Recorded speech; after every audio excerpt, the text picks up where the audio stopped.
சரி, ரொம்ப நேரமா என்ன யோசிச்சுட்டு இருக்க? ஒன்றும் இல்லை சார், சும்மா தான் சார், ஒன்றும் இல்லை. வாயை திறந்து பேசு. மனசுல எதுவும் வச்சக்கூடாது.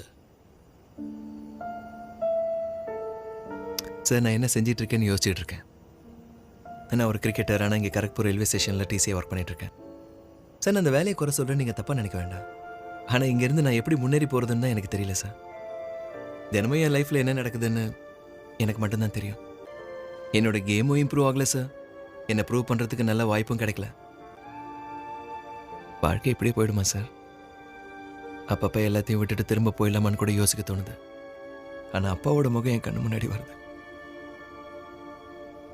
தினம் ராத்திரி நான் குவார்ட்டர்ஸ்க்கு திரும்பி போகும்போது மேட்ச்சில் அவுட் ஆகி திரும்ப பெவிலியனுக்கு போகிற மாதிரி இருக்கு.